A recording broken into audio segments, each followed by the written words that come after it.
Olá pessoal, voltando ao estudo, vamos fazer o estudo hoje do capítulo 3, Gênesis capítulo 3. Lembrando que isso é uma leitura da Bíblia de estudo Desafios de Todo Homem, uma Bíblia bem bacana para estudar. Às vezes nós não temos o entendimento do que está escrito ali, né, na Bíblia, às vezes por alguma palavra difícil.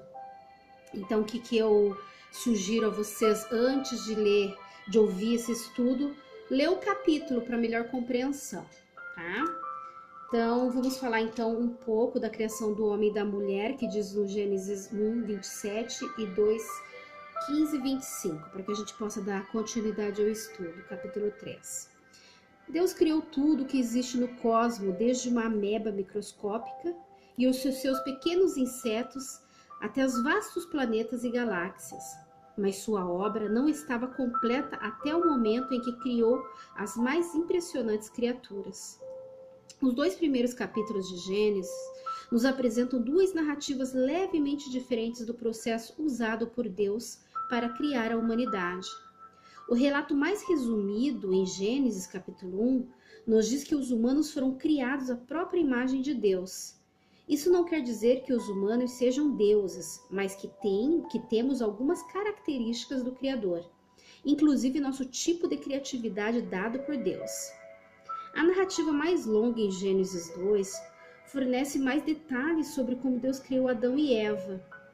Adão veio primeiro e uma das suas costelas foi usada na criação de Eva. As histórias da criação de Gênesis são discutidas há séculos. Os cientistas céticos dizem que a Bíblia está repleta de erros, mas os teólogos afirmam que Gênesis nunca se propôs a ser um livro científico. As feministas e os tradicionalistas também já travaram batalhas amargas em relação a essas duas breves passagens. As feministas preferem Gênesis 1, que apoia suas reivindicações sobre a igualdade entre o gênero, enquanto aqueles que apoiam a liderança masculina no lar e na sociedade preferem Gênesis 2, que sugere que as mulheres talvez sejam dependentes dos homens desde o início dos tempos. Essas passagens não porão fim em debates científicos e morais tão extremados, mas elas deixam algo bastante claro. Deus criou tanto o homem quanto a mulher e disse que tudo o que fizera havia ficado muito bom. Adão também ficou bem feliz. Esta sim é osso dos meus ossos e carne da minha carne, disse ele assim que viu Eva. Vamos ao capítulo 3, então, relato da queda. No capítulo 3, versículo 15, o estudo diz que em sua graça Deus prometeu que a descendência da mulher derrotaria Satanás. Prometeu também que se encarregaria de redenção da vida deles e que derrotaria o inimigo. Essas são ótimas notícias. A primeira menção ao Evangelho da Graça, que por fim seria cumprido pela chegada de Jesus, o Messias. No capítulo 3, versículo 20, o estudo diz que não havia razão para Adão e Eva terem esperança de continuar vivos depois de seu erro. Deus dissera claramente que a consequência do pecado seria a morte. Contudo, Adão mostrou sua fé no Deus gracioso ao chamar sua esposa de Eva, palavra que tem um som parecido com o termo hebraico que significa dar vida. Ele acreditava que ela viveria para ser a mãe da raça humana. A fé que Adão tinha em Deus lhe deu esperança para o futuro, muito embora seu passado proporcionasse poucos motivos para isso. Dando continuidade, então, agora vamos ao capítulo 4, Caim mata Abel. Capítulo 4, versículo 4, Abel matou um substituto inocente em oferta. Deus aceitou. Abel foi obediente às instruções divinas. Nosso relacionamento com o Senhor pode ser construído ao aceitarmos o gracioso perdão de Deus e permitirmos que o sacrifício de seu filho inocente ocupe o nosso lugar. O sacrifício de um dos cordeiros de Abel foi a segunda morte mencionada na Bíblia. Capítulo 4, versículos 6 a 8, o estudo diz que quando Deus rejeitou a oferta de Caim, este reagiu primeiramente com desapontamento e depois com raiva.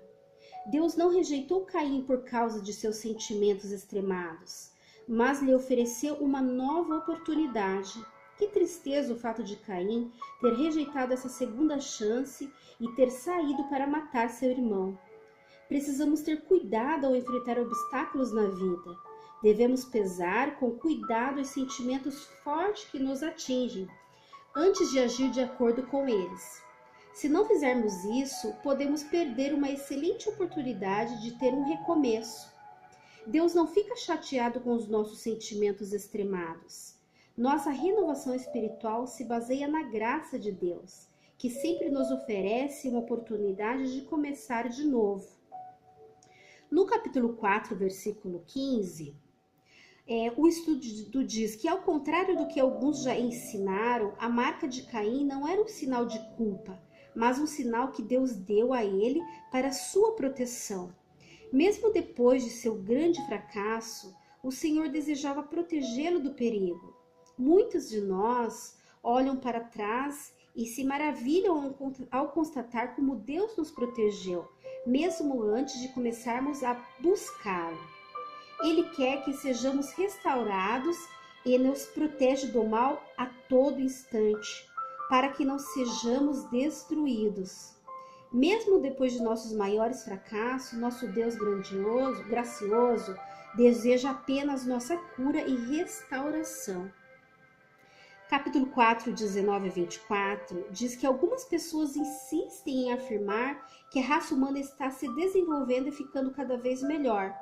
Quando comparamos Lameque a seu ancestral Caim, fica óbvio que a tendência tem seguido a direção oposta. Sem a ajuda de Deus, apenas pioramos. Somente ao seguir o plano do Senhor e receber sua graça é que podemos ter esperança de evitar o declínio natural rumo à dor e à destruição. Olha que incrível esse estudo, gente. Muito bacana mesmo.